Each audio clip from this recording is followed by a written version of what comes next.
তো এটা আজকে আমাদের ফরেস্ট ডিপার্টমেন্টকে রিকোয়েস্ট করেছিলাম। তো আমাদের ইএম স্যার আছে, তো এখানে ফুলের টবগুলোও দেওয়া হয়েছে স্কুলের মধ্যে। তো স্কুলের মধ্যে শিক্ষার সাথে সাথে আমরা মানে মেন্টালি ফ্রেশ থাকা লাগে। তো স্বাচ্ছন্দ্য বোধ মানে মনের মধ্যে যদি থাকে তো শিক্ষার পরিবেশটা ভালো হয়, সেই জন্য টবগুলিও দেওয়ার ব্যবস্থা করেছিলাম। এবং এখানে এটা কিন্তু কমপ্লিট হয়নি, হ্যাঁ স্যার।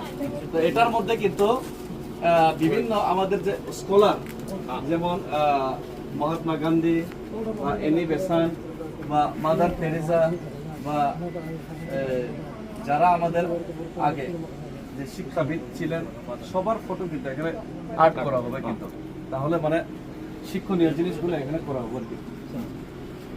এখনো কমপ্লিট হয়নি স্যার, আরো কিছু বাকি আছে, আর এক দুই দিন হলে আরো সুন্দর লাগবে।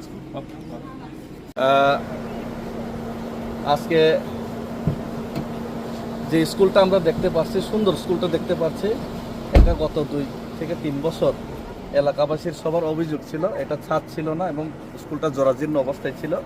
তো খুবই খুশি হয়েছে, একদম কম সময়ের মধ্যে 1 সপ্তাহ হবে তো না, উইদিন 1 উইক আমরা স্কুলটা একদম সম্পূর্ণ রিপেয়ারিং করতে পেরেছি এবং জাস্ট ফ্যান ট্যান লাগানো আর একটু কিছু বাকি রয়েছে।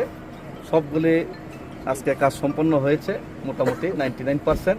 তো আজকে এখানে আমাদের প্রশাসনিক লেভেলে আইএস অফিসার সবাই এসেছেন এবং এর সাথে সবচেয়ে আমি খুশি হয়েছি স্কুল পরিদর্শনের জন্য আমাদের মাননীয় কার্যনির্বাহী সদস্য শিক্ষা দপ্তর, উনিও আমাদের কাছে এসেছেন, সিকে স্যার। তো ওনাকেও অসংখ্য এখানে আসার জন্য ধন্যবাদ। Thank you sir. স্কুলটা এমন ছিল, মেরামত করার আগে এটা এরকম ছিল।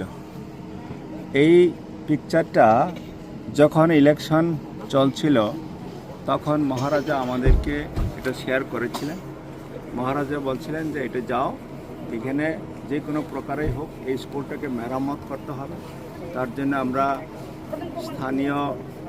স্থানীয় যে এমডিসি আছেন ডেভিড মরাসি মহোদয়, ওনার সঙ্গে আমরা যোগাযোগ করেছি এবং উনি ব্যক্তিগত উদ্যোগ নিয়েছিলেন।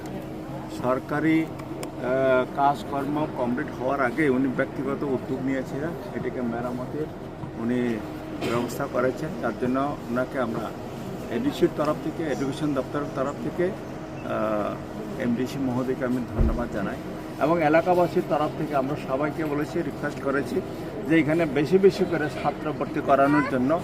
এখন থেকে মহারাজার নির্দেশে আমরা তাদেরকে এনশিওর করতে চাই যে প্রত্যেকটা এডিসি স্কুলে আমরা কোয়ালিটি এডুকেশন দেওয়ার জন্য আমরা সচেষ্ট থাকবো, আমরা চেষ্টা করছি এবং তাদেরকে আমরা আশ্বস্ত করতে চাই যে প্রত্যেকটা এডিসি স্কুলে আমরা কোয়ালিটি এডুকেশন দেব। এই প্রতিজ্ঞা নিয়ে আমি তাদেরকে আশ্বস্ত করতে চাই বেশি বেশি করে এখানে ছেলে মেয়েদেরকে এই স্কুলে ভর্তি করানোর জন্য এবং ওনারাও আমাদের সঙ্গে সহযোগিতা করবেন এডিসি স্কুলে বেশি বেশি করে ছেলে মেয়ে ভর্তি করানোর জন্য ওনারাও কথা দিয়েছেন। আশা করি আমাদের এডিসির যে স্কুলগুলো এটা ভালো চলবে। তিনি বড় বড় নিশিমি সামুচাঙি ফাইজাকাতায় বড় বড় থানায় এবার কাউন্ট নাই, আমরা ওলো সালাইছি, ও যে তাও পাই ফাই মানে আমো আমরা ওলো সালাইছি।